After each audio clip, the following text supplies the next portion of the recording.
So if we can put a little bit of financial or some figures behind this kind of a rhetoric, if you will, Andy, about bar design. Sure. Can you give me an example of a project where you've has been a kind of striking success? Absolutely. I mean, right at the beginning of Servaclean, we're talking 30 years ago now, but we did a holiday park bar which was operating with 12 staff. 12 staff. And that we decided that we could actually operate the same amount of length of bar with 8 number of staff. And the very next season, they took 25% more in turnover with 8 staff. 30% less, 33% less staff. Yeah, exactly. Now, if you push that forward, really, it was at the time, and it was a real eye opener for us. We knew what we were doing was good, and we knew the equipment going in was good, but to actually have those results written down and sent to us as a thank you. Of course, this was for one of the biggest operators, Bourne Leisure. A £1 billion company these days, and we've done an awful lot of sites with them since. Wow. Hundreds of bars. And so that's a great working example. It is. If you net that down to today and you keep it simple, and you think about a bar which operates currently with 4 members of staff, we are pretty sure with good planning, based on the previous proof, that you could operate the same bar with the same number of customers and the same drinks offer with 3 members of staff. That's huge. 25% saving. It's huge, Andy. It's not. It's a lot of. It actually equates to a lot of money. So per square meter, if I was to invest in a Servaclean bar system, what are we looking at? Well, if you look at a linear meter price of around £2,000, and an average bar, you're not the cheapest, but you're market leading. Absolutely not. And we don't look to be cheap. We look at value for money. Yeah. So if you look at that as an investment in a 12 meter bar, for example, that's £24,000.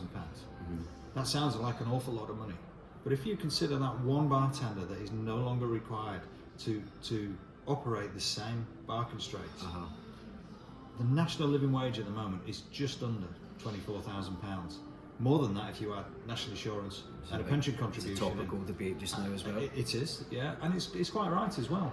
Now, we're not here to put people out of jobs. Correct. But actually, by making the bar more efficient and bringing more customers in and allowing the drinks prices to stay, not increase just to pay for overhead, you actually get more customers in.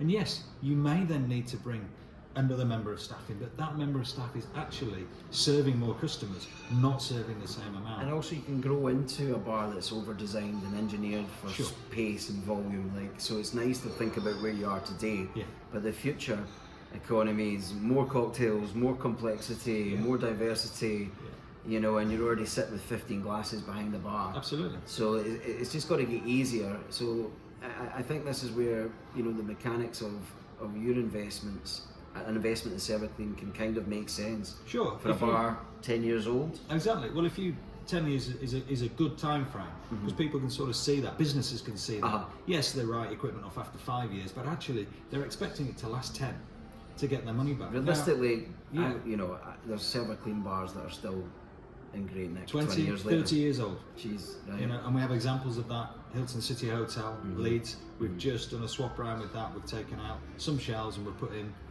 bespoke cocktail stations, fitting in their existing bar, using the majority of their existing equipment as well. And that's been in 30 years. Gee whiz. If you look at that as a whole, that if you invest, again, the Servaclean bar at £24,000, now the next best might cost you 20-30% less than that to start with. Yeah. So the difference is, you're talking £3, £4, £5, maybe £6,000 difference of what you're going to spend at the beginning. But with the next best, you don't get that environmental and also good planning and that free planning. 30 years worth of planning bar experience, and some of the most complex bar delivery drink systems in the whole of the UK. So I think it merits the investment. When you start to look in 10, 15, 20 years, working with one less staff member equates to nearly £250,000. Yeah. All of a sudden 24k doesn't seem too absolutely rich. And so I think the power of environment has always been an obsession by mine. It's what brought us together. Yeah. I hit that brick wall. I was like, what? I need an environment. Actually, my environment's is more important than my will. It's like. Yeah. Well, we're so similar in a lot of ways in the fact that you spend a vast majority of your life thinking about that, the environment, the bartender, the person operating. Yeah. I also spend There's a lot of things you know covered. a lot of time in my life thinking about how do I help that person to do it. Yeah. And I've got sympathy for these directors of operations, these food and beverage directors, and even the bar manager looking after 2 or 3 of their staff. They haven't got time to work through and look through. No, they're not. They're looking for all of the operators I'm training and consulting with are looking to simplify their operations. A quick fix, a bit of firefighting, and they think they've got it over the line. Do you know what happens often? They either compromise on the quality of their drinks, or they upgrade the quality of their environment to cope with the new dimension of drinks and culture, drinking culture today. Well, we both know that you and I, you can, but even I can make a decent espresso martini at home. No problem at all, and it's great. So if I come out, I want to spend 10, 12, 14, maybe £15 for one here. It wants to be much better than I can produce at home. Yep. And we're not talking about ingredients, because I can buy a bottle of Grey Goose vodka, and I can pay for that out here. But the bartender's got to be able to do that, not just when it's me and them, but when it's me, them, and a load of other customers. I still need that delivery to be top quality. Yeah. Can they do that in a poor environment? Don't think so.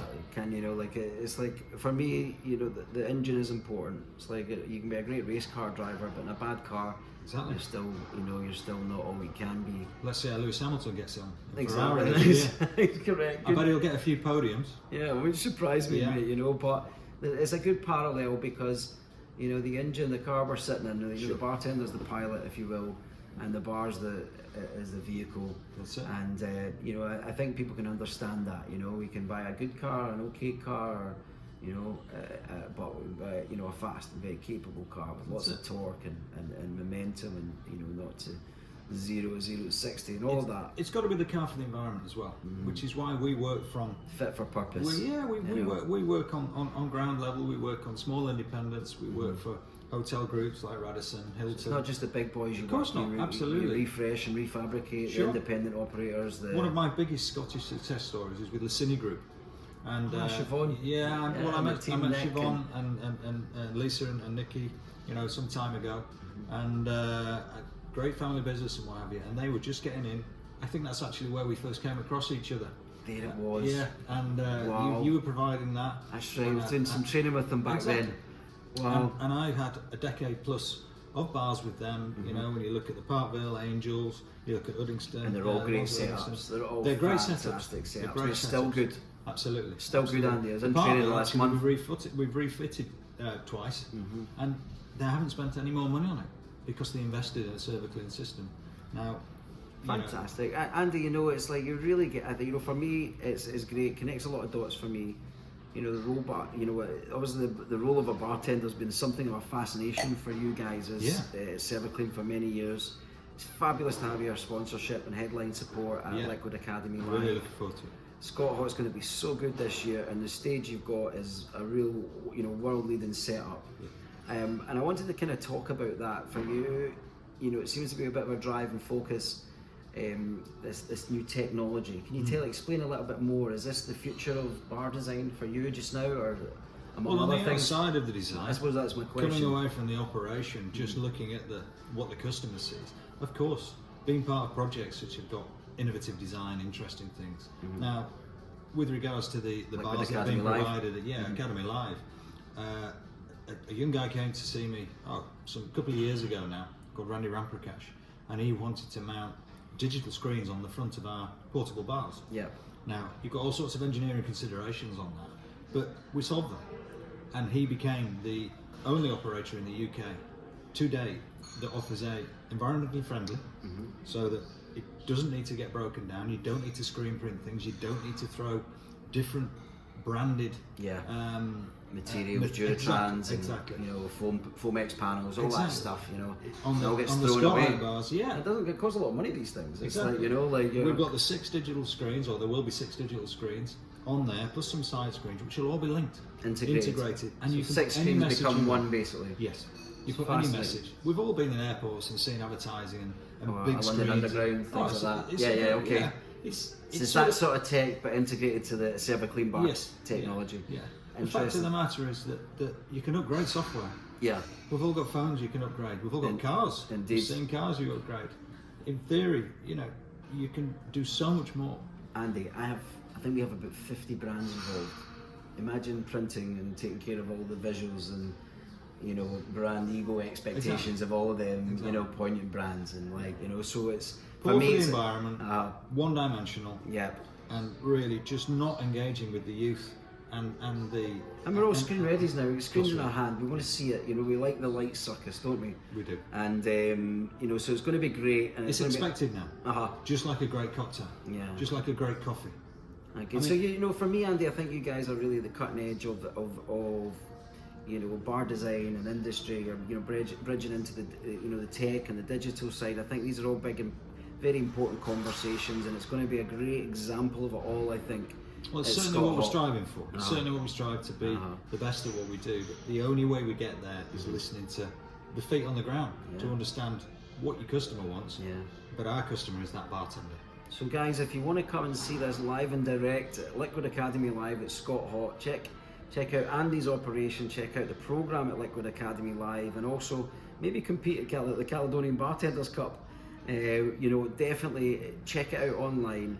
Andy and the full team is going to be there, and his headline sponsor are going to be the thick of all the action. But you know, it's been a great discussion today, Andy. Enjoyed it. Yeah, I have as well, and I think it's something that we needed to put out there because it's not discussed enough, and I don't think at many levels people really understand the implications of great bar design. Absolutely, and we are the other side of bar design. Exactly. Well, listen, Andy, great to have you. Good It's man. been a real pleasure. Lovely stuff. Thanks. Cheers, Phil. Thanks a lot, folks.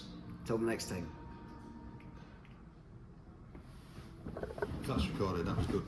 It was. It has.